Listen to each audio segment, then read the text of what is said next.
Hey guys, did you catch the last episode with Andy Durham? Make sure to check it out to hear all about analytics and racquet stats. It's exciting to see even more use of technology by our everyday player in the game. We focused last week a little more on the technology side, and speaking of technology, this week I got very frustrated with it. Just, with good old Ticketmaster, because I bought tickets to the Miami Open for Friday and Saturday, but as it turns out, Friday was supposed to get rained out, so I decided ahead of time to sell back my tickets because, FYI, if you get rained out, you don't get your ticket honored for the next day, as long as they get one match in. Anyway, I went to resell it, and Ticketmaster charges so many fees when you buy it, and then to resell it, they charge you more fees again, even though they are already charging the buyer other fees as well. So if you want to make your money back, you have to sell it for more than what you bought it for. Anyway, it's just crazy that they have a full monopoly on tickets. You're pretty much forced to buy and sell from them, not to have a full-on rant about this, but the parking is also separate, and you can buy it from Ticketmaster, but you have only until the night before to do so. If you wait until the day of, you have to pay at the site, and of course, it's more. I paid $40 for parking, and I think through the website, it would have been like $30. So make sure you get your parking paid for online. Anyways, after my frustrations with Ticketmaster, I was finally able to enjoy myself at the tournament. It is impressive how fast they can dry up those courts. Once it stops raining, they are on it, and play can resume within like 30 minutes. So Saturday ended up being a perfect day after the rain because they were so behind on matches that there was action everywhere. It was hard to even pick a court because you just had so many different options. I probably walked like 10 miles switching from court to court, and I ended up staying until after 1 a.m. watching Monfils because someone would have to physically drag me out of that facility before all the matches were done. I had so much fun. It doesn't get much better than watching live professional tennis. I mean, it's the best. I almost backed out of going to Racquet X on Sunday because honestly, I'd rather be at the tournament. No disrespect to Racquet X, but I am glad I stuck to the original plan and headed over to the Miami Beach Convention Center. Racquet X was really impressive. They put on such a fabulous expo with tennis, pickle, and paddle. It was executed beautifully, and they are definitely setting the bar really high for any rackets conference in the future. I have some pictures of it on Instagram if you want to check those out. It's definitely something to experience if you're a part of this industry. All right, well, enough about my weekend. This week, you get to hear from Aaron Rusnak. He has developed many junior coaches and at one point grew his program to over 600 junior players, which is incredible. We talked about many things, including his story, coaches, and cell phones. Yes, we're all addicted to them, aren't we? The lack of mentorship and recognition in our industry, and much, much more. If you're enjoying the show, please leave us a review wherever you're listening from, or share this with your peers on social media. You can visit vidatennispodcast.com for all things Vida Tennis, including how to reach me directly. Get ready to hear from one of the best out there, only here at Vida Tennis. Enjoy.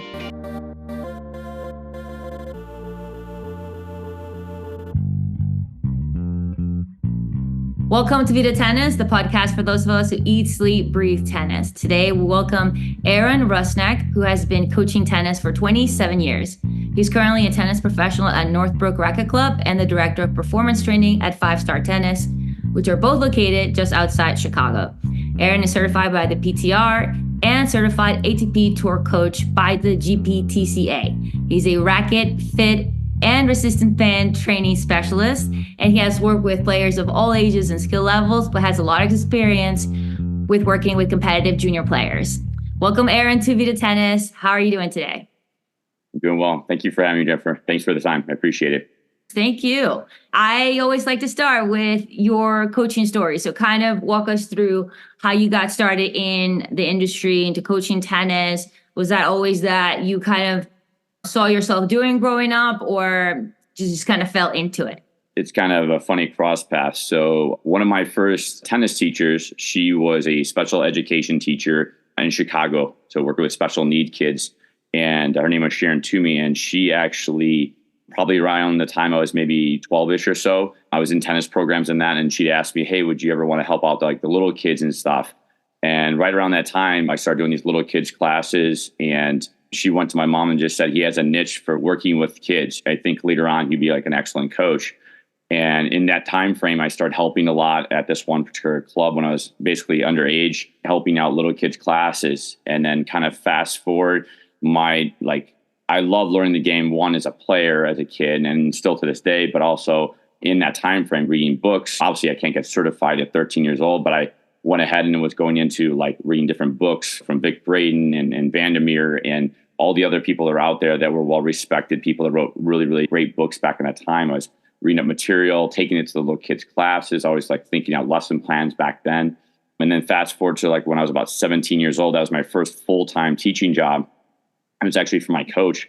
And he did one of the greatest things he could ever do for me. And obviously, again, I couldn't be certified yet, but I was working basically underneath my coach and a few other coaches as well, helping out basically from little kids. We'll say at this time, it would be red ball. Back then it was like foam ball and regular ball, but like miniature courts and whatnot.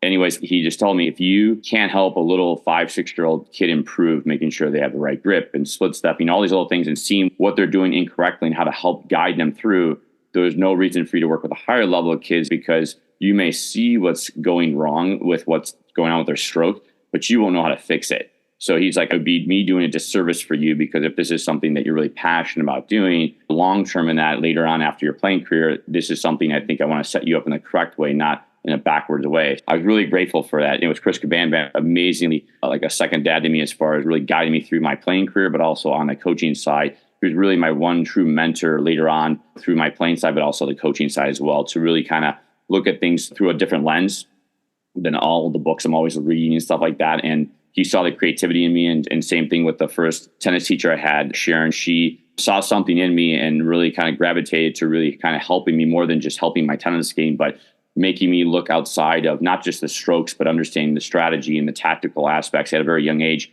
not just for myself to apply my own playing game, but how would I teach other players that of different levels as they become more, equipped with a more, we'll say, larger toolbox of things to be able to do.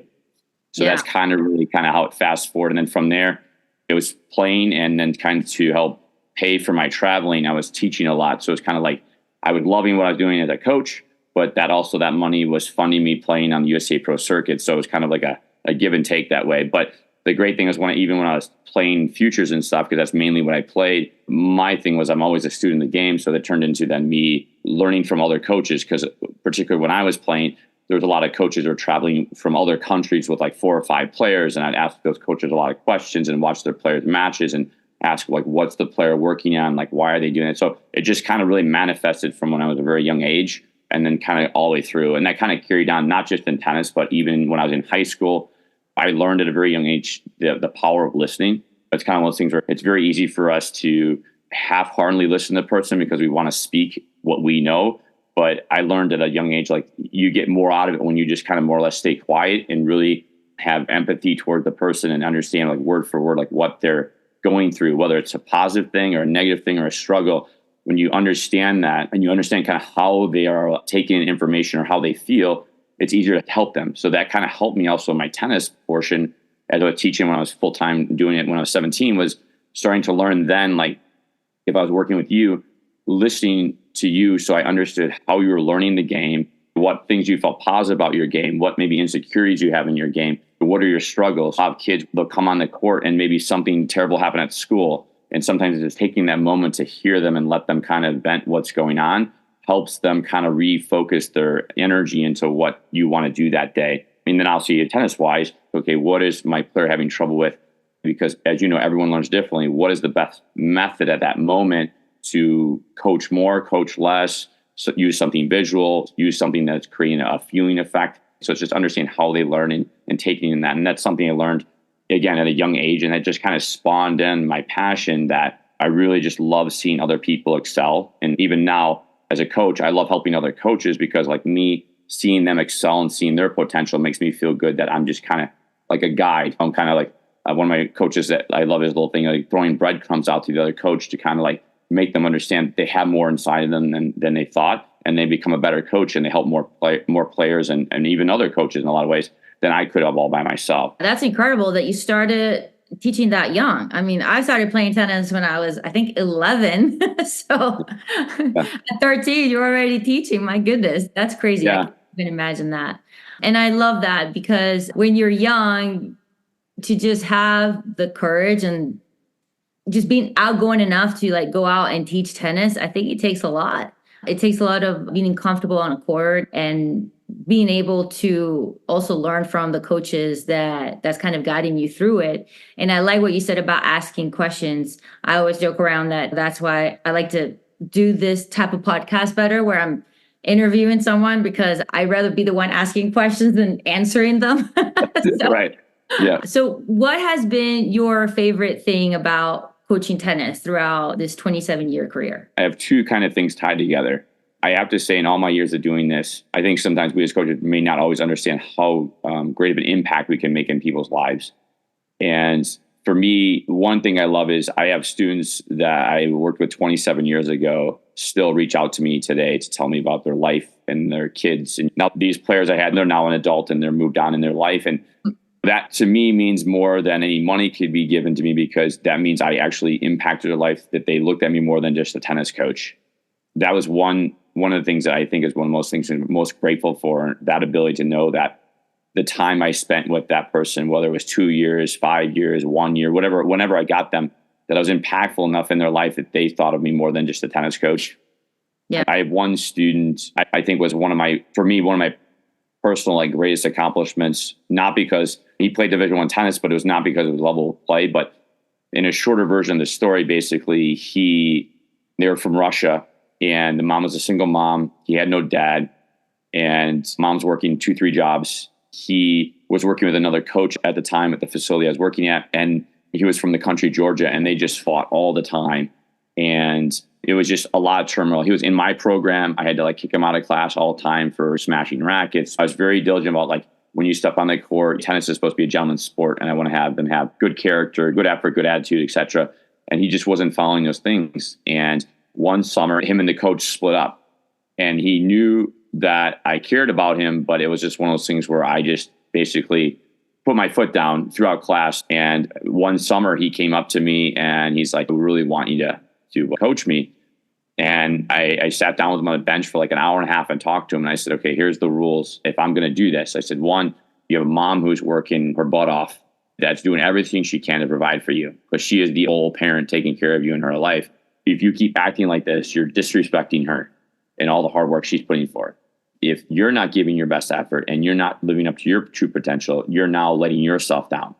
And if I'm going to take you on as a coach with the behavior that you have on the court, that means that I'm okay with that behavior. And as you know, I'm not okay with that behavior.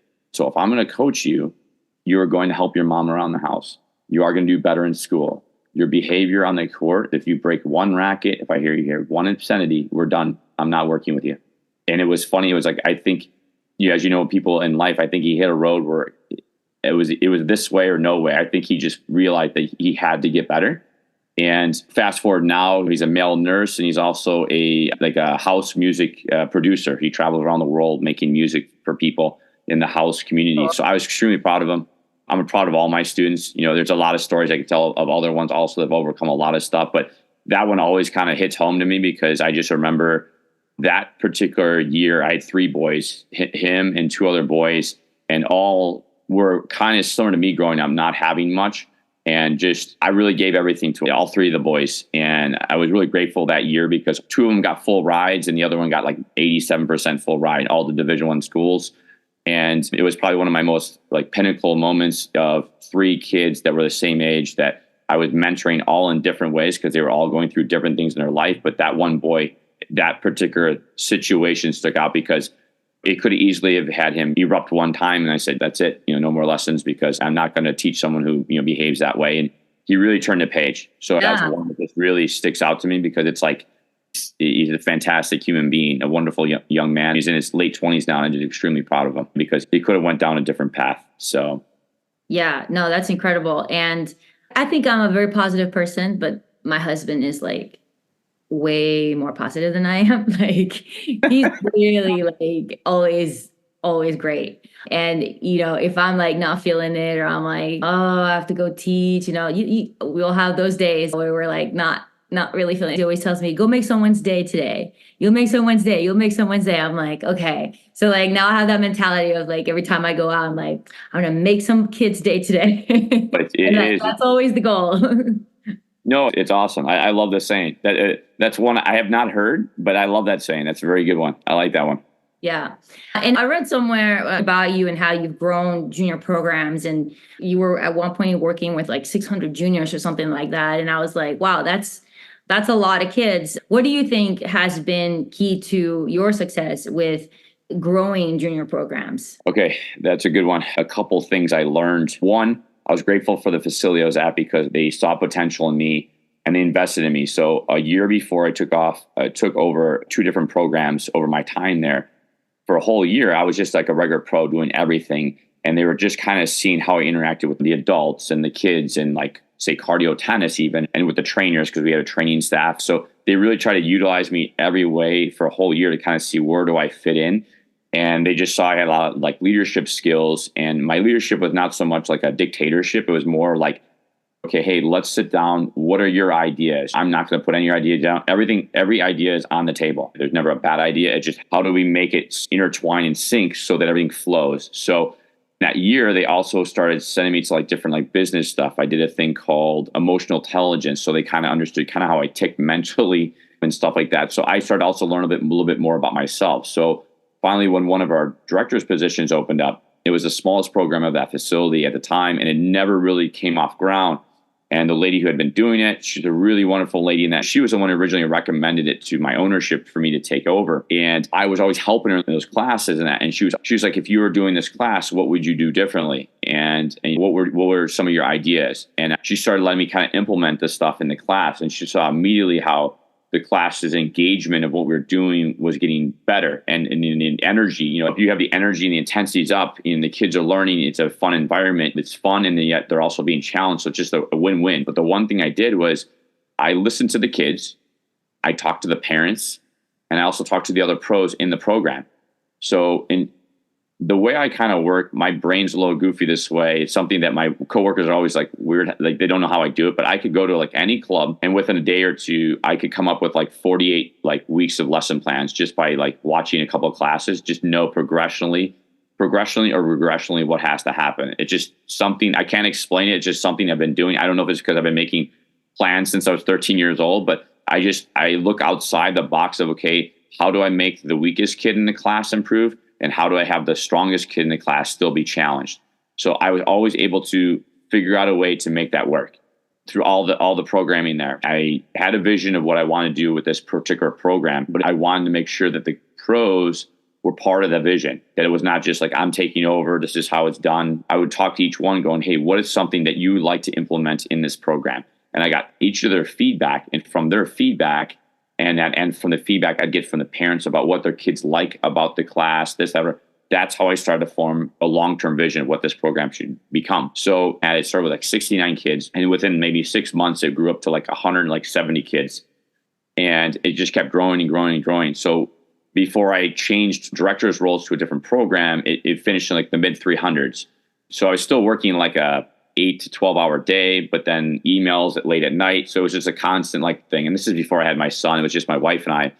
And so it was kind of labor of love. I really enjoyed that. But like, as I would go through the program and I kind of get a sense of the energy, I'm kind of like I don't know if you know, like an empathic person. I can kind of sense energy of people in that. So I could kind of feel out the flow of, who's kind of dragging, who needs to be picked up during ball pickup, going and talking to certain kids a little bit more than others. Basically, even when I had classes, I had a lot of kids I taught personally. I actually probably gave them a little less information than the kids that I don't teach. I never wanted them to feel like I only favored my kids, that it was always like a group thing. And I also want to show the other pros that it wasn't just about my kids. So I try to really make these groups and programs I directed as a team effort, not an I effort.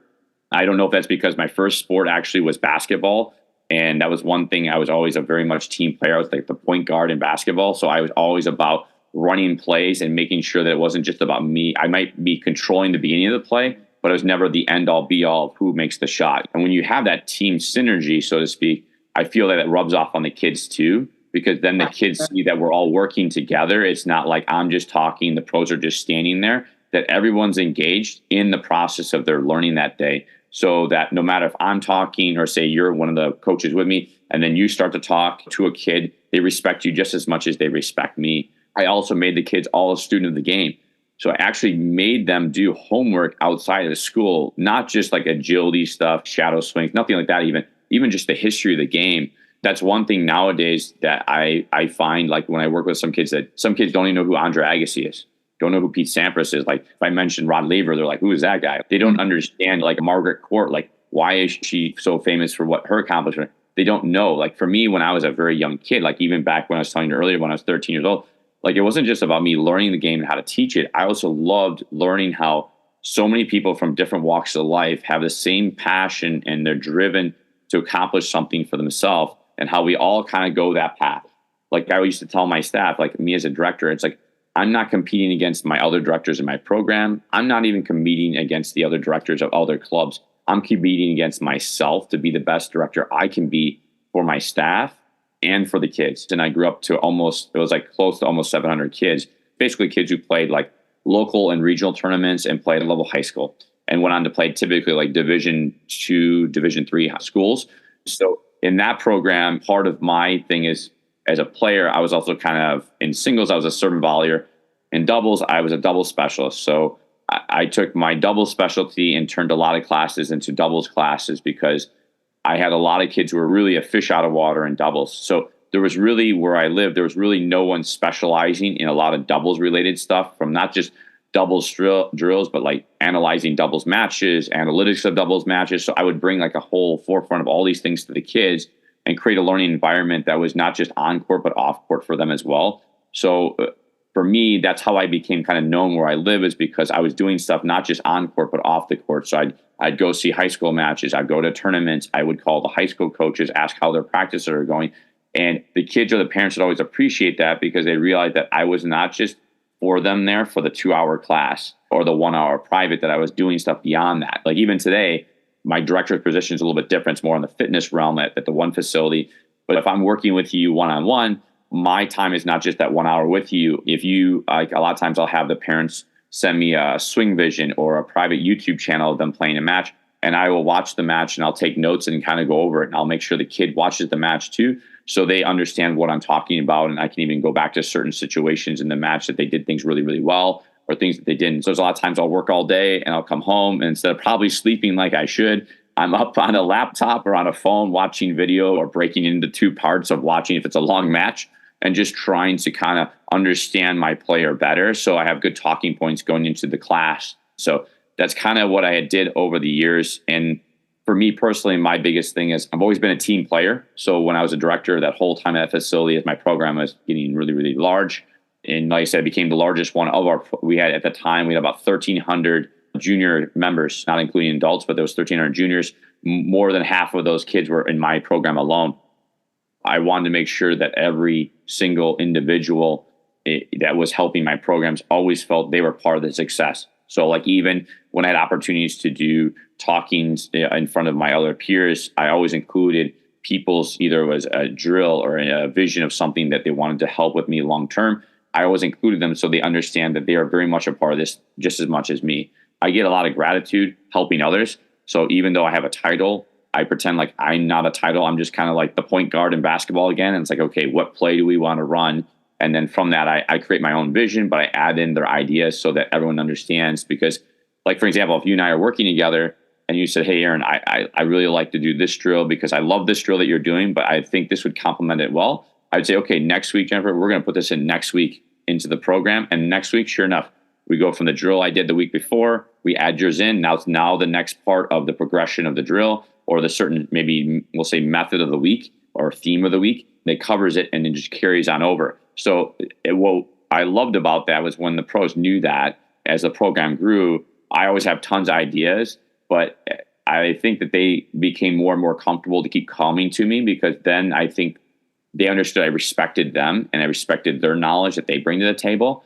And I think that also causes a much more tighter fit of a team, because they understand that it's not an I really am trying to make it a team atmosphere for everybody, so that like that success is all, because anytime when I used to do like some symposium speeches in front of like high school coaches and lower level college coaches and that of these different symposiums I used to speak in front. And whenever I talk about the programs, I always say, because of these pros, they've also helped enhance the program. So I never took even though it was my program, I never took it as it was my program. It was an atmosphere that was a combined effort. I might be the driving force, that I have the title and it's my responsibility to do the emails and the phone calls and the lesson plans. But I always made sure that those that helped me along the way felt that they were 100% involved in that process. That they were not just there feeding balls or just walking around the court saying a few things. And then when there's something they saw, there'd be times where if someone saw something on their court, I would call everyone in and let that person explain what they're seeing, because you never know, that might be something that's going on in another court. So I want to make sure everyone was invested in that and understand that I'm invested in them too. Yeah, I think you're right. We are, as director, we're more of a guide to people, right? To both the players and the coaches. And I like that you said that it's really important that every coach gets equal amount of respect in the program.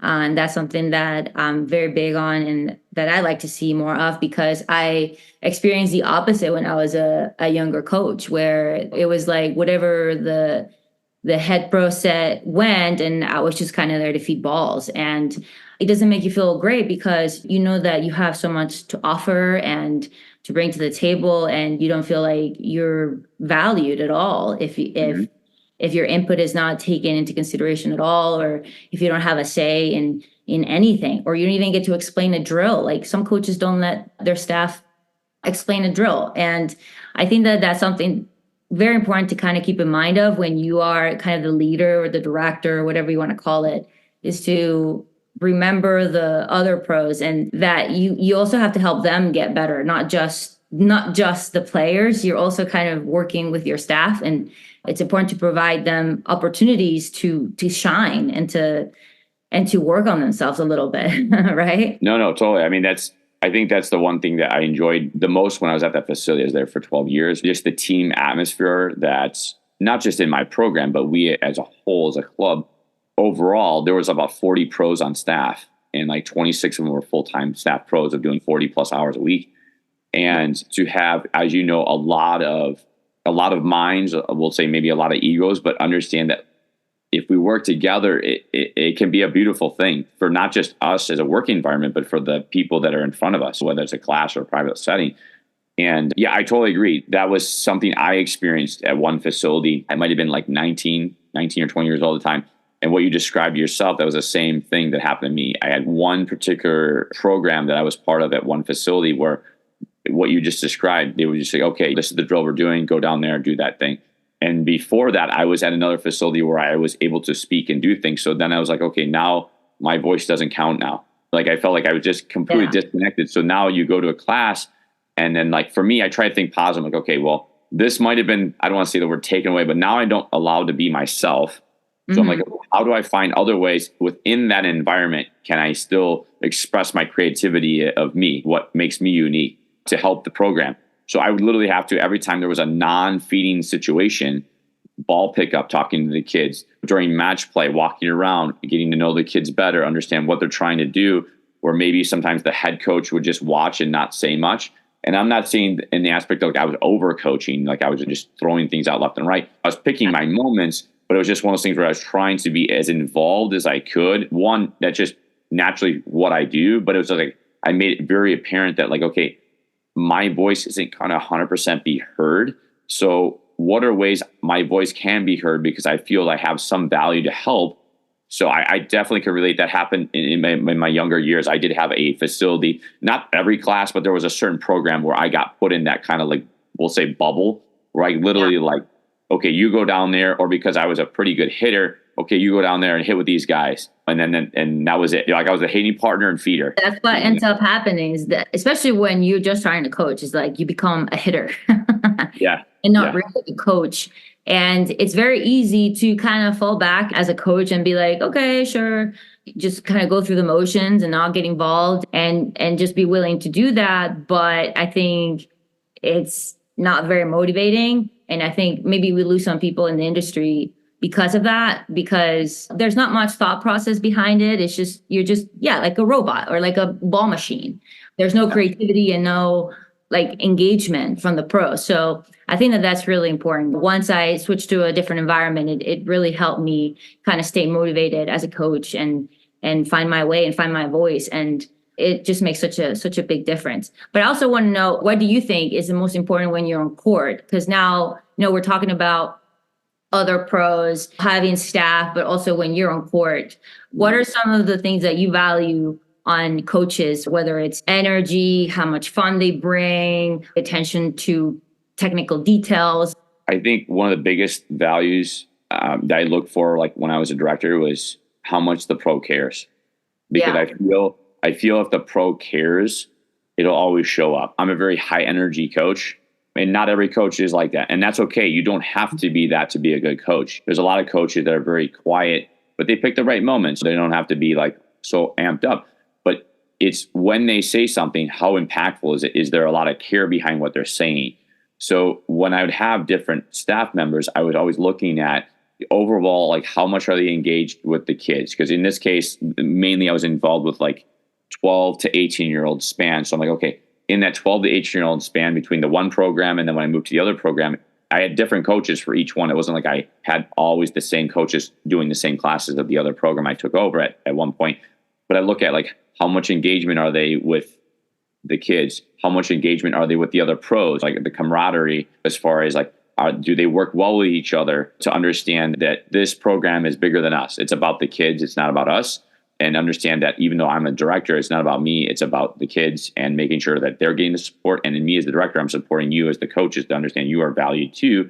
So I hope that in that return that I see that passion, that care. I've had many coaches over the years who are very excellent technicians, but they're so obsessed about that they don't understand the person that's in front of them, or they understand all the nuances of making a really good swing, which is fantastic and super, super impactful and helpful. But I felt like sometimes I've had times where I've had to have certain conversations in terms of going, hey, did you ever ask about so-and-so how they were that day? Because I could just see them across the net, see their body language, see their energy down. And you're throwing like a bunch of different technical things at them, which is all correct. It's not incorrect, but not taking understand that maybe their mind isn't there to absorb all of what you're giving them. It's almost like the teacup is over full right now. And how do we pour some of it out and give them something to get excited about? So it's like, I'd say like, you have to look at like, okay, I love that you love the technical aspect. It's a must. Obviously, it's a foundational part of our game. But if it's like, if you don't understand the person, kind of like I was saying earlier, if you don't understand how they learn or what they're going through, how can you help relate the right message at the right time to them? So like, I'll look at coaches and understand, and I didn't have like directors reviews where I'd pull in like coaches and review them. That's something our ownership did. But I would have my own time with the directors where we would go get something to eat and they would talk whatever. And the nice thing was I created an environment that was a non-threatening environment, that they understood that they could kind of voice however they feel, and I would not take offense of it. And that they understand that it was like a safe place, that I was not going to go tell ownership that I was between me and them. I wasn't going to go, hey, so-and-so said this, they don't like this. No, like whatever they felt that they could come to me and talk about it and know that that's as far as it goes. And I would always listen to them. And then I would always then give them, in return, I got respect knowing that I could give them my honest feedback about certain things I felt like they could be doing better. Maybe they care, but maybe I had one individual who, when he was engaged, was amazing, great energy. The kids loved the individual. But there was times in a 2.5 hour class where all of a sudden he starts checking out and he's checking his phone. Mm-hmm. And I would be like, that, when I go and he's like, well, I had to check this. I'm like, it would always be like, oh, I got to check to see if my lesson's coming in the next hour after the class. And our system there was, whether the person showed up or not, they had like contracts where they were going to be billed for that time no matter what. So I used to tell them, like, you have nothing to worry about. If they come, they come. If they don't come, I said, you'll know, because after the class, you can check your phone fine. But while you're in class, I said, when you're on your phone, even if a parent doesn't see that, the kids see that. And to them, that's a sign of that you're not engaged and you don't care about them at that moment. That's a disengagement.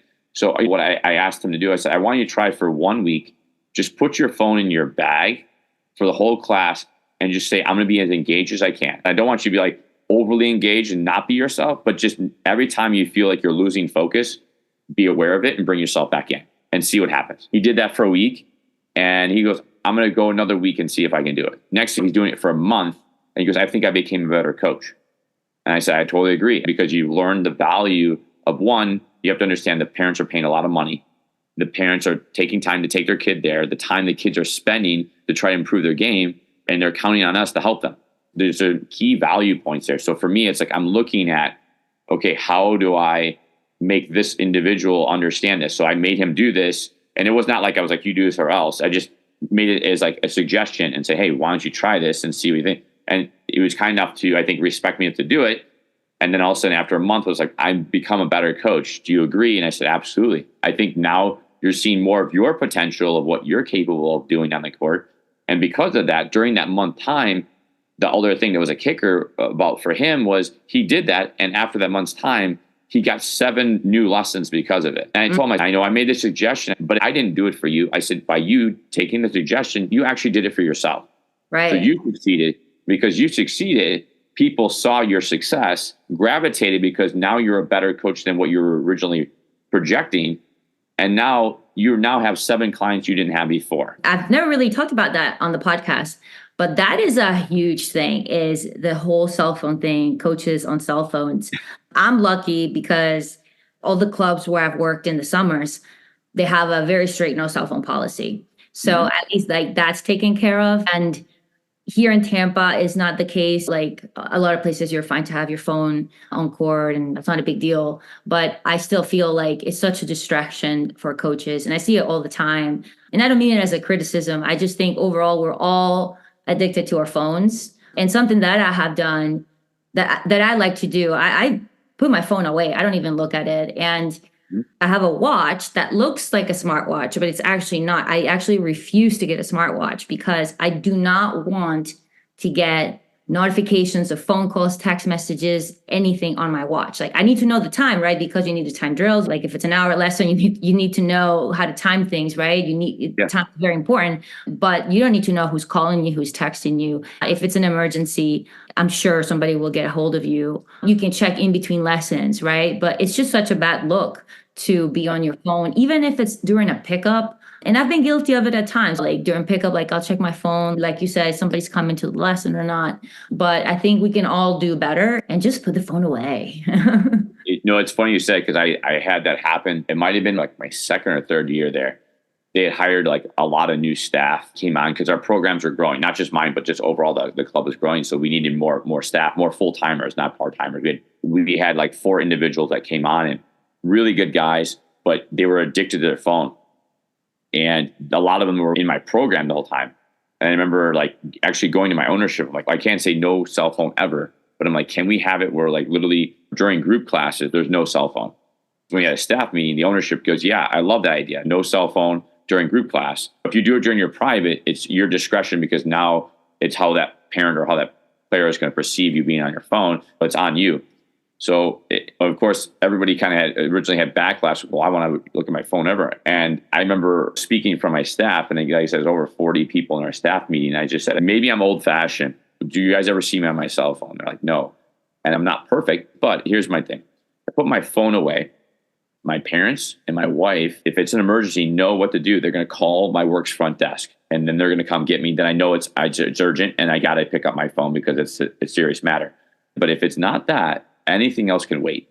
So I made them understand that if it's something serious, just tell the people that are the most important to you. Or if it's a lesson, and say if it's really dire emergency, call the front desk. They'll come and get me. So that I know, hey, you're not coming, or hey, they're sick, whatever it may be. I know, because I told them, I said, there was a time, I'm dating myself now, back in the 90s, the cell phones were really what they are now. So there was really your email and landline. In the morning, you check your voicemail on the landline at the job. And I used to write down all the message I would have to return. And during my lunchtime, I'd make all the phone calls to call the people back. And then you work your later shift. I'd work all day for the whatever, 6, 7, 8 hours, etc. And at the end of my day, I'd check my phone before I go home. And I make the list of all the people the next morning that I got to call back. So during that whole 6, 7, 8 hour span, there were no cell phones. So you had to be fully engaged the whole time. So yeah, I do agree. It's something where if I use my own cell phone, if I do take it out, it's normally for video related stuff. Sometimes I'll do something like Instagram. I'll post something with my kids. It's always at the end of the lesson when the lesson's done. I'm never doing it like during. I want to make sure that their time is like working on what they need to do. So when I make Instagram stuff or stuff I put on LinkedIn, it's always after a lesson. So if I shoot a video of some kid doing something, it's normally after the lesson time's passed. And I say, hey, do you want to stay for a few minutes and shoot a video? And they're like, oh yeah, I'll do that. I never want to do it in the middle of our lesson because that takes away from like actually the learning part. I'm not here to get views. It's more like I don't mind sharing stuff that I like to do with my kids. But I try to do it, we'll say, on the non-clocked hour time that I have with them. I told one pro, I'm like, I don't mind if you use the phone if it's used in the right way. Like some of the guys have like apps that break down from like a technical swing thing. And like if you want to compare your swing to a pro, whatever, that's fine. But if you're sitting there for 45 minutes viewing or whatever, you're just disconnected all the way from what's going on. So yeah. Okay, of course. Now, what about yourself as a coach? Is there anything that you can share about something that you've had to work on as a coach throughout your career? You've had all these different certifications. I think you might be the third or fourth coach that we've had that's GPTCA. I'm not too familiar with that organization or how the accreditation works with them. I'm always looking at ways to learn. One of my coworkers, she actually lives in Florida now. She always called me the trendsetter. I was always picking up something before it became a thing. And I just kind of gravitated towards stuff that was different. So like real quick on certification wise, I always gravitated towards stuff that's just not the norm. Like even PTR, like say at the symposium that we were at, like I would not gravitate towards the normal stuff. I'd go to the stuff that was not the normal things that would be offered every year, anywhere where you'd go. I want to hear something that I wouldn't have normally heard. Or maybe like at the PTR, there are certain people that I listened to that I purposely picked because of certain things, how they speak, how they perform. I was like learning a lot of different things when I was there. So like for the GPTCA, I chose that. Actually, the person who told me about this actually was, his name's J.Y. Abone. He used to be Radiel Pelka's coach for 5 years. And I was like, oh, this is really good. It's not very big here. It's very big in Europe.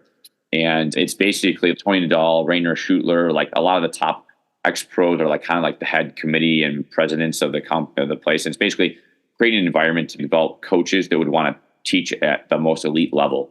You apply, and if you don't get accepted, then you have to do coursework. Well, I got accepted through the first part. So that's like what they call like level C. Some people have to go to like a coursework for a week long to get to level C. And then level B, which is where I'm at now, basically I did like 500 hours of continuing education through them. So it was like 3 months of studying from like video analysis, analytics, like all this stuff. And then from there, you take a test, you pass it, then you get to level B. To get anything higher, like JY, he's a level A. So to get an A, you basically have to work with someone who's like, say, top 100 in the world for at least a minimum 2 years. So that's going to be a while before I can get that type of opportunity, or something I'd love to do, but an opportunity. But to go into like those different certifications, even that I have myself on that aspect, is like the resistant band training. I've always been a fan of loop band training as a player. But then when I hurt my back really bad, there was a time where I couldn't teach tennis. I could only coach it from a visual and eye standpoint. I couldn't hit in. I couldn't even feed balls. I really destroyed the lower back. So during that time, I was like, there's got to be things that I could learn. So I went back, and there's this gentleman from Wisconsin. He's like world renowned for band training, and he has his own courses and that. And I reached out to him and I said, I physically can't do these things right now, but what can I do? And he sent me stuff of how I could learn how to give people proper verbal cues and doing stuff. So I just tried to give myself an opportunity to learn something during a difficult time. And that became that. And then the same thing came with Racket Fit, actually. That was with Mark Kovacs and Jeff Saltonstein. It was right when it first came out. It was like in 2018. They had reached out to me saying, hey, we're doing this new course called Racket Fit to be able to do physical testing to show on the serve. It was particularly at the time guided towards a serve, that understanding like certain body parts can affect how the service motion properly aligns of doing the right mechanics of the swing. So that became something I learned. And then, again, that was during the time I had hurt my back. So I was just throwing myself in the things that I found that were interesting. I did stuff with like nutrition with my wife. I did all these different things. I always say the hardest critic of me is me. Like even when I have like reviews from like ownership or whatever, and that they always give me great reviews, but I always looked at myself a lens of certain things I could always do better. One of my goals, it was funny how like when you said what your husband says, one of my goals that I made for myself at a very young age as a coach, I want any pro or any parent to never be able to tell if this lesson is my first lesson or my last lesson of the day. That was always my goal. So whether I have a lesson at 10 a.m. or 10 at night, my staff that I work with or a parent watching or the parent of that child can never tell that it was my last lesson or my first lesson of the day. So that was something I diligently worked my whole entire like 27 years is. And that's one thing when I worked at that job for 12 years, that's one thing the staff members couldn't believe. Over all the injuries I've had, I've basically kind of like, as you know, you kind of get put in these environments where you start to have to train your mind in a way to kind of overcome things. And there's times where when I was a player where I'd be injured and I'd play through injuries when I probably shouldn't have been playing. And looking back, I probably should have retired many times. I played through pain and sometimes really bad stuff I played through, but it transferred into my mindset when I teach, because there's sometimes where, like you said, you could be really, really tired, maybe not feeling well, or it could be actually laboring an injury. And I will, unfortunately, at times push through that. Last year, I taught with 2 broken feet for like 6 months, but I didn't know it. I thought I just tweaked some. So I had 2 broken bones in both my feet and did some nerve damage to my right foot from doing it. But yeah, so I have a pretty high pain tolerance, but it's just one of those things where I literally would put myself in that mindset where like, all I'm going to do is just focus on what you need. So no matter how I feel, I kind of put my emotion like it's non-existent and should put it on, everything's on you. That's kind of how I've been. So that's something I've had to work at. That's not been something like it happened right away. It's something like I think through me being as a player and then obviously eventually turning into a full-time coach and teacher, that just kind of became the norm of how I function. I love talking in front of a lot of people, like doing presentations, like that stuff doesn't bother me. I think the thing I've thirsted for all these years, and just like the podcast that you have yourself, is I love knowledge and learning as much as I can. So I think for me, all these years, it's just a continual education, whether it's through a podcast, I don't have time, unfortunately, to read books just because I work so much as I do. It's like normally my car ride, because both my jobs are about an hour away in each direction from where I live. So it's podcasts for me as opposed to reading, because I can't obviously read and drive. It's obviously not safe. Yeah. That really helps. What podcasts do you listen to? A lot, whether it's Dan Keaton, or if it's Emma Doyle, if it's Tennis Files, Functional Tennis. I started listening to your stuff. Jack Brody, I think who else? Baseline Tennis, Tennis IQ.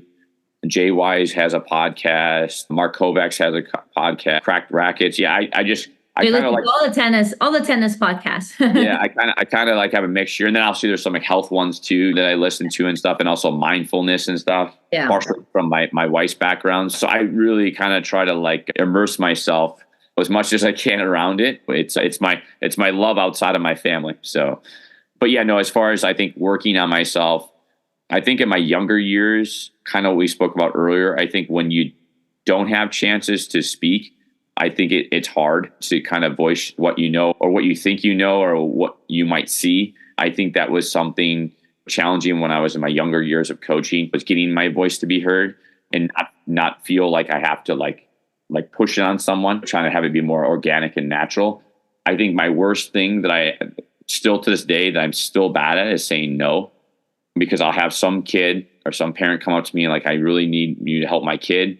Instead of me being done at the 11th or 12th hour, all of a sudden I knock on 13th hour teaching someone else. It's hard for me to say no. Yeah. And it's something my whole career, particularly from that one job I was a director at, and then going forward to now to this day, it's really hard because I want to help.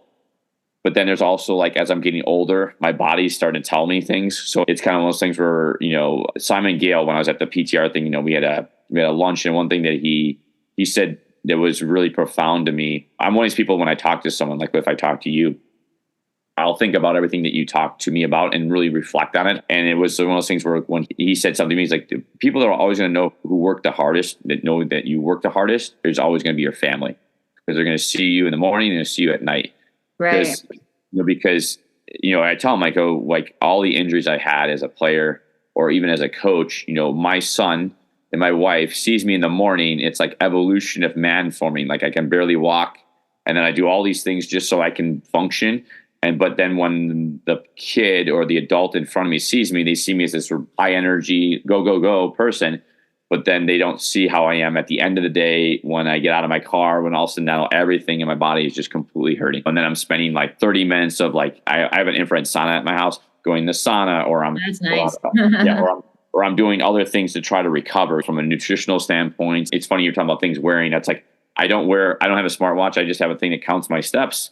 And I have a Whoop that tracks my sleep and everything else. So my biggest thing that this thing keeps telling me is I need more sleep. So it's like I've been really working on actually this year trying to say, no, I'm not working the 13th, 14th hour of the day. I gotta come home and be dad and be husband. And also I gotta get sleep so I can recover and do the job I did the day before, try to to duplicate it again from a physical and mental standpoint. Okay. I only got 2 more questions for you and then sure. I'll let you go. But I wanted to just quickly ask you, you've been in the industry for a long time. Throughout your years of being in, are there any pain points, any constant things that you've run into that you just like to see change? All right. That's a very good question. I could go down the rabbit hole on this one here. I think, yeah, I mean, I mentioned this to a few people when I was at the symposium. Been doing this for 27 years. I had no one really mentor me other than my coach at 17 years old. And then my first coach, my first teacher, Sharon, mentoring me at 13 years old. So everything that I did, I was a trial and error. Even as a player, try this, I failed, pick myself up, I learned from it, move forward. So there was no one saying, hey, don't go that way because you're going to spend too much time doing this, go that way. Now I see, say the organization is now starting to have some mentorship stuff. I wish that was around. I would have taken full advantage of it. Maybe certain things that I'm doing now, I might have been doing a little bit different. But here I am 27 years later, and I'm literally now just starting to have certain people reach out and want to mentor me that have been doing this longer than myself and understand that I really am grateful for their time. For me, the last 10, 15 years, I've been mentoring younger pros. Like even at my one facility at 5-star, I'm mentoring 3 pros. One in particular, the most, who came through the PTR through Ferris State. I love doing that stuff, but I never had that. When I was growing up, the very, very good coaches, if you wanted their time, you had to pay for their time just to talk to them. Me personally, I never wanted to be that type of coach. So when coaches ask for help, I just find it grateful that they want to learn from me. I'm very, very grateful for that. I don't feel like I have to charge someone for that. If I'm helping one person, one coach, they're helping more people. Because you think about it, if a coach is teaching, say, 30 private clients, and if you help that coach become a better coach, you're now helping 30 people that you won't be able to individually help at a time. That's just the way I look at it that way. So that was one thing I think bothered me when I reflect on my own career as a coach, that there's just so many times I wish I had people that would have been willing to want to help me and see how passionate I am in this game. But now it's at this time in my life, I'm finally having people understand that I really am driven to be the best I can be for the people in front of me. And there's certain things that I'm going through that I'm needing kind of mentorship at this point in my career. I mean, we'll say my next path or my next run or my journeys to going forward. One of the things that I think also too, Jennifer, is I've come across in my years, in my time, and I don't know about yourself, but I've found that sometimes there's been people I've met who've had like a zillion certifications, but have no real people skills in the aspect of like really communicating. They have all this knowledge, which is amazing, but they don't have that connection to like transfer what they know to another person. And then you have someone who's maybe less certified, maybe have certification, but less certified, but you can see they're really passionate in what they're doing and they break through barriers. And you see it in our industry, you see the coaches that do that. So it's like, I feel like sometimes though, those that get like a ton of certifications, they have a tendency to kind of be put on a certain pedestal. And then, but there's other coaches, maybe not as certified under the educational at that point, but they have other intangibles, as I call it, just like a player, have other intangibles that can make them actually better. But on a resume or a paper, it looks like, oh, well, this person's better. Well, this person still has got a lot of room to improve. For example, look at yourself and how great you are at what you do and like the podcast and what you're offering people to learn from so many amazing people in our industry. You're giving a form of education. So it's like, you think of like myself, I made an example earlier. I'm in the car, I'm listening to someone like yourself. I'm learning from you and the people that you have on your podcast. So that's a form of education. It's not on a piece of paper that's saying I am certified in this, but I'm taking time to learn to help others because I'm learning more information and taking it in. How do I learn to, pass it forward. So it's like, these are like, I call those intangibles that I think that sometimes we'll just say as our industry sometimes overlooks that. And not just because you have the highest credentials doesn't mean always that there's other people that can't do it as well or better. You have to give those people a chance to understand that they can be successful too. It breaks my heart to say this. I'm watching less and less younger people want to teach our game. Whether they're a younger person, whether it's a woman or a person of color, I feel it's diminishing. And from the stats I've been seeing, it seems it's an issue. And that bothers me because at the end of the day, all I want to do for me as personally as a coach, I don't want to be remembered by who I developed. Whoever I developed, in all honesty, I was just a guide. They did it, not me. It's like, yeah, I worked with so-and-so. Yeah, I worked with Jennifer. Yeah, I helped you. But you're the one that had to hit the ball. You're the one who had to make the decision. It's your success. I was just part of the journey or the tool used in that time. I want to feel like I'm helping tennis succeed, because when I'm not on this earth anymore, I want to feel like I played like a small part with whoever I'm willing to be able to be grateful across the net, or like yourself talking to, and hope that I help them make an impact in our game so our game thrives. If we don't take care of these types of situations, it breaks my heart. I get emotionally, not trying to choke up, but it's like emotionally bothers me because it's like, I love this game, like unconditionally, how great it is and how many life lessons this game teaches, and how we can have so many wonderful people learn how to teach this game and feel sense of worth in their life and that they're making a difference in other people's lives. But we're not doing that in a way that I feel is everything about, well, I don't want to say this in the wrong way, but I feel like it's just kind of like, I'm just going to say it. It's like a good old boys club. Like, this is how these people do it, and this is the way they go. And if you're not in this type of clique, well, you're just okay. It's like, there's so many people I've come across, and you might have come across as they're, to this day, like, for example, there's a woman that I have at my facility who does the little kid stuff. She is absolutely gifted and amazing. I love her energy, so passionate. There's another guy also around my age who works with little kids, just is a gift of talent of what he does. They both are fantastic, but I don't know if they will ever be recognized for how great they are.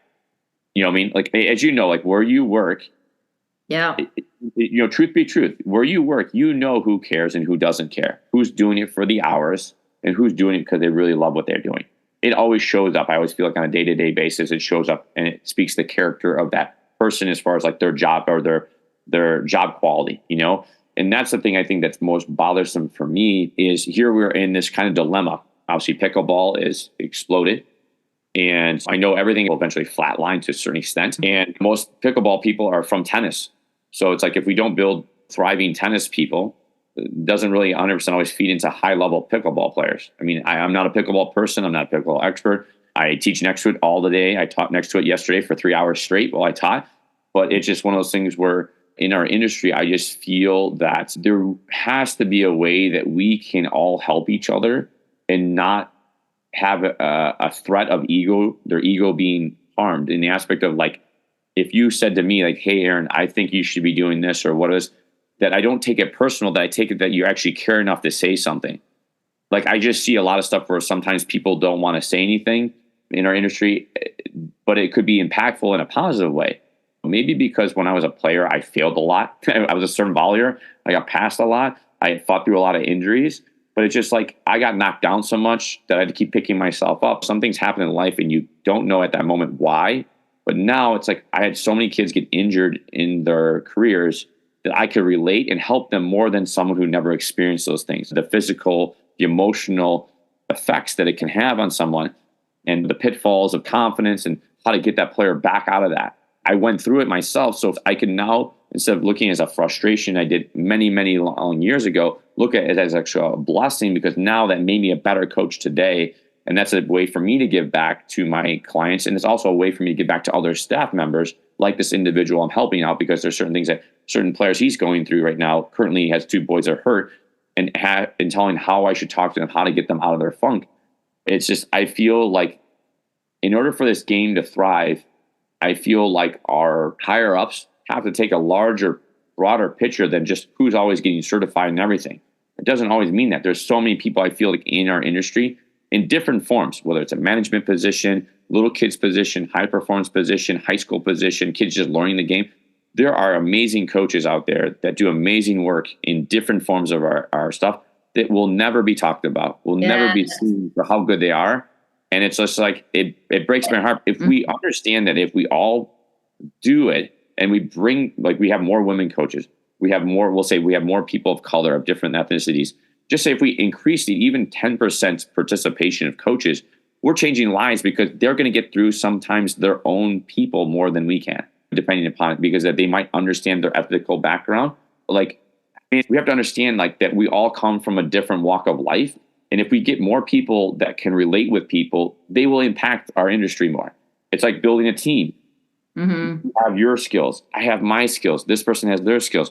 But if we take all of our skills and we put them together, oh my God, it could be amazingly beneficial to a club, to an industry, whatever. And it can be so impactful. Now, do I have a magic wand and have all the answers? No, I'm not the big people. I don't see the numbers. I don't see all the things that I'm just speaking freely of what I see on, we'll just say, on the front lines of what we do. I see this for 27 years. So many people, like you said, leave the sport because they're not appreciated. They're only used as a hitting person. I've had so many people in my time who are amazing players, who could be amazing coaches, but nobody mentored them. What's the point of going through hardships if you can learn and help somebody that might be going through that? Right? And then the recognition comes in hugely, because even I've been in the industry less than you. I've been in the industry for 15 years, but I see the same thing. It's like, it's so cliquey, and it's always like the same people, even at conferences, it's the same speakers. It's the same people like getting opportunities to like get some kind of recognition or their name mentioned on something or anything like that. And that's actually one of the reasons I created the podcast, is to amplify the voices of coaches that don't get the opportunity to be a speaker at a conference, or they're not part of a certain organization or things like that. So I think we're giving that a voice, because this same topic has come up a few times on the podcast. So no, in 27 years, one of the most bothering things for me is the clickiness. It's like, I always tease my wife. My wife was just blown away because she was not a tennis player. And she's like, she just couldn't believe like the environment. And it was hard even as a player, because I get along. I don't know if you follow, I'm like a Sagittarius, so I kind of get along with everybody. But it's like, I don't really have a clique. I don't have like my own like tribe. So if someone needs help, okay, I'll go help. Like, I don't go, I only talk to these people, or I only promote only these people. It's like, I want to hear from everybody, because I feel like everybody has something valuable. I think like what you're doing, which is wonderful with your podcast, is you're letting everybody who doesn't have a chance to voice their opinion, voice what they may know, and may help someone else that listens to this podcast.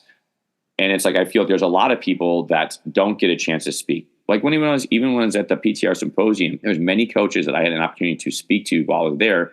And I don't know them. I just went up and said, hey, how you doing? I'm Aaron Rusnak. Nice to meet you. You're here. Oh, where you're from. And then you'd start talking, and we talk about different subjects. And the wealth of people's knowledge, there's so many there that could have been speaking themselves, but we're not. And how many times was it the same speaker doing like multiple presentations? That maybe comes off as criticism, but it's like, we can't get more speakers. Anyway, I don't know. Yeah. No, I understand that. Yeah. I've asked to speak in that one time. You know, like I said, I love being in front of coaches. I feel like the thing with conferences, like when I used to do some symposiums, what I really loved was not even just the speaking part. It was after the speaking, interacting with all the coaches that had questions or they wanted to give their feedback.